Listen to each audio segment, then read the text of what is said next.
Offered by representing the ministers will be Pastor Mason McGill of KECC, and then we'll have the obituary reading. Amen.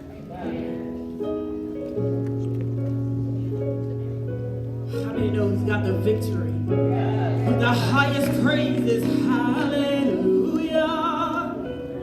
You have won the victory. Yes, you have.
You have won the victory.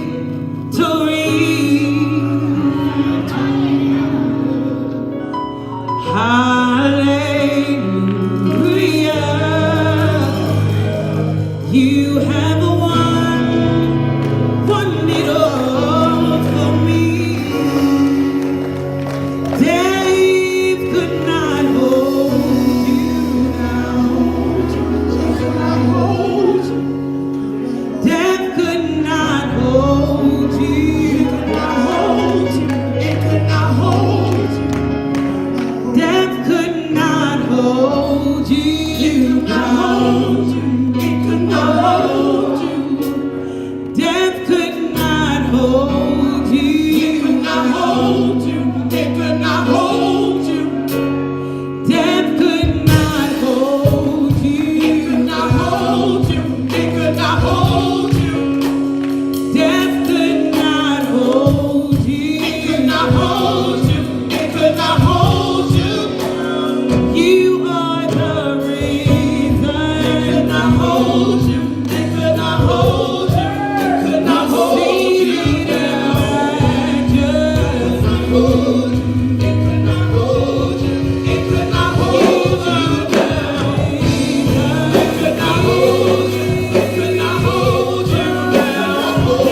God some praise in his house. Let's magnify him because he's the King of Kings and Lord of Lords. Let's magnify him because he knows he's a way maker, he's a miracle worker. Let's magnify him just because he's king all by himself.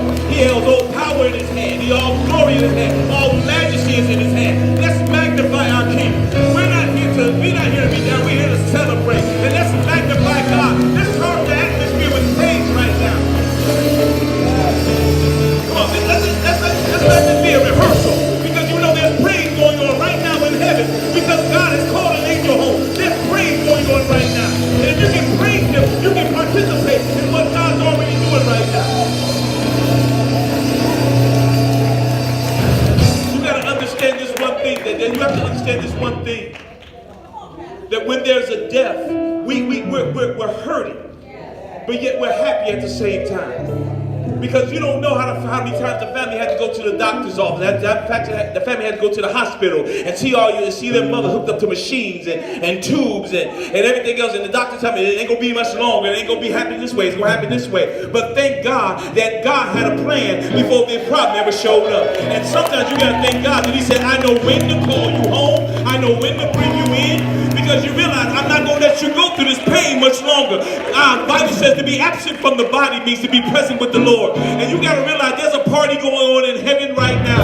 And although we're hurting, we're happy at the same time. Because we realize there's a praise going on in heaven right now. Make no mistake about this. Make no mistake about this. We're celebrating life. But the life left as soon as God called her home.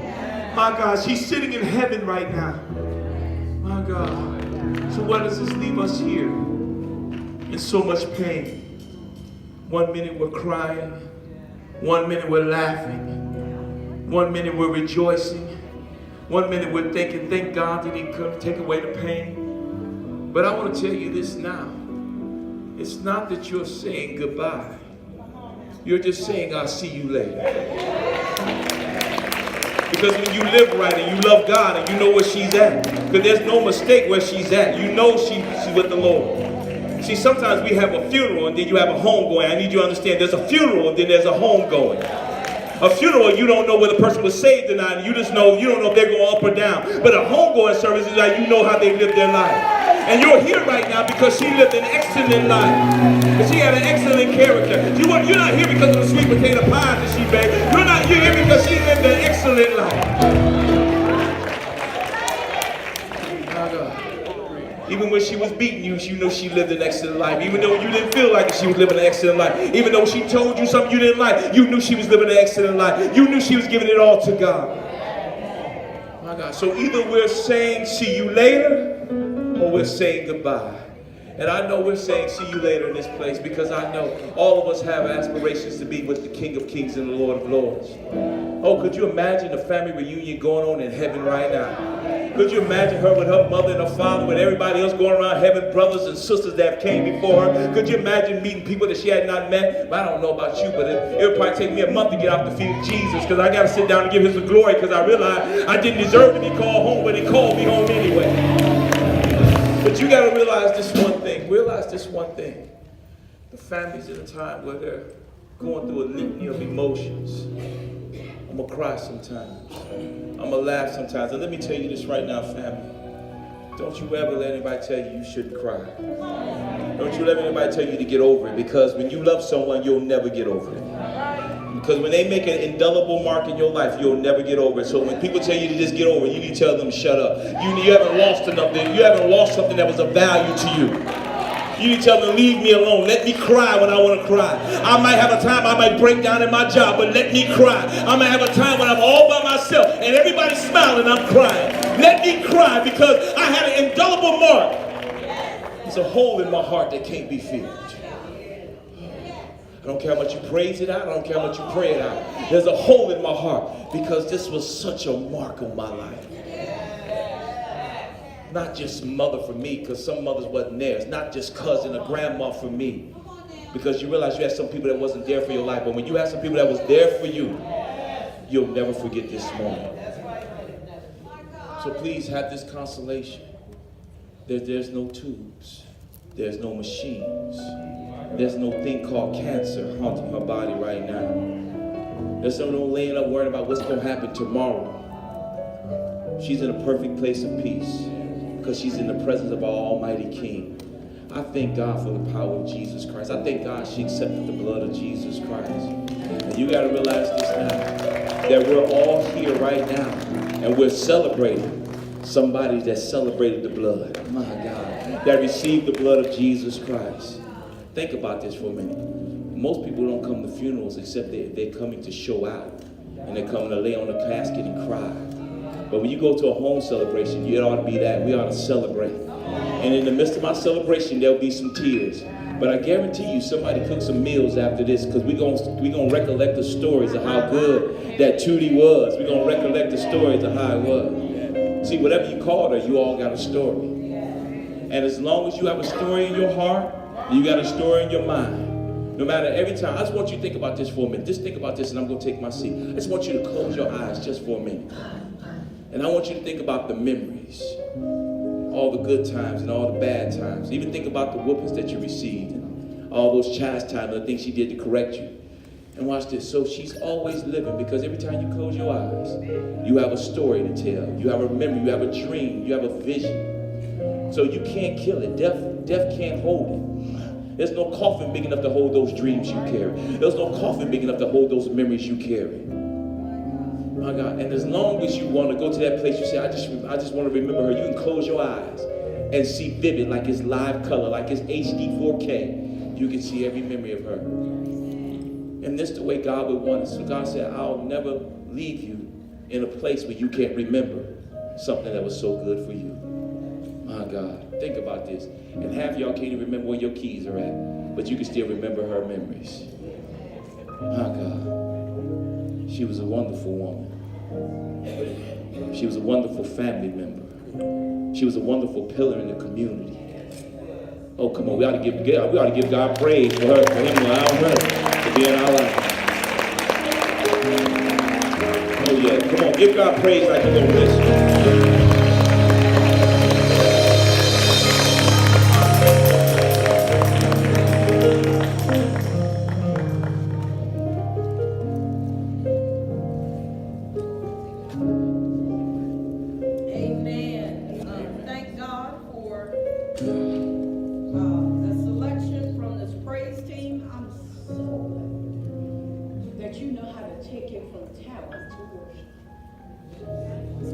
You don't understand what I'm saying, do you? Woo. See, my Bible tells me gifts and callings are without repentance. But